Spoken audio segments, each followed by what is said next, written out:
earlier, I sat down with one of the biggest forces in American Catholic life from New York, Cardinal Timothy Dolan. I began by asking him his reaction when he heard the news. I said, oh my Lord, was I ever shocked? Help us understand this, because for hundreds of years, as you know, 600 if I'm not mistaken, huh? We have not seen this happen. And we know that Pope John Paul was very ill. Yes, he was. Toward the end.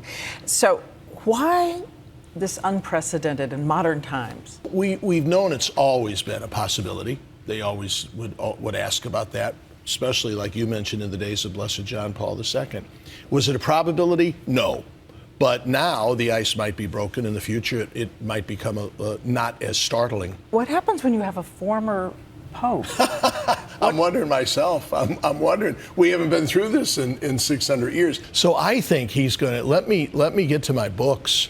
Let me get back to my piano, he's going to be saying. Let me concentrate on my writing. He's probably going to relish the transition. Would you like to see an African selected? Would you like to see a South American? Yes, and I think those are very probable. To think that maybe the College of Cardinals might feel the Holy Spirit is directing them to choose from somewhere else, I think so. What are the odds of an American, a North American? And you were asked, what about you?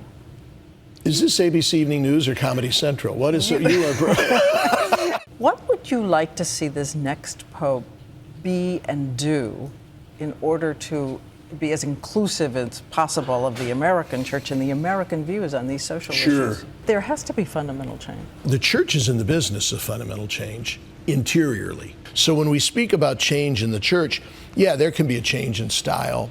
There's certainly always going to be a change in heart, because conversion of heart is what we're about. But there can't be a tampering with the changeless teachings of the church. So much speculation. I know you've been reading the articles today that maybe his age and his health and just the burden of what the church has been through with the scandals. Yes, could have, yeah. That was a factor. You think it was a factor? Well, I would say, first of all, it's very difficult for anybody to appreciate the burden of the papacy. The Pope has a billion souls that he thinks about and prays for every day.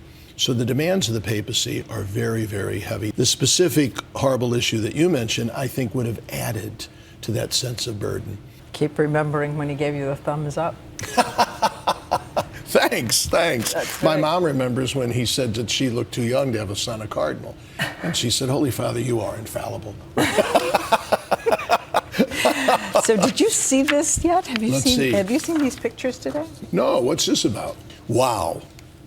Is that not something? Did you guys see this with the lightning? Boy, oh boy. A lot of pasta overcooked with this lightning strike going on.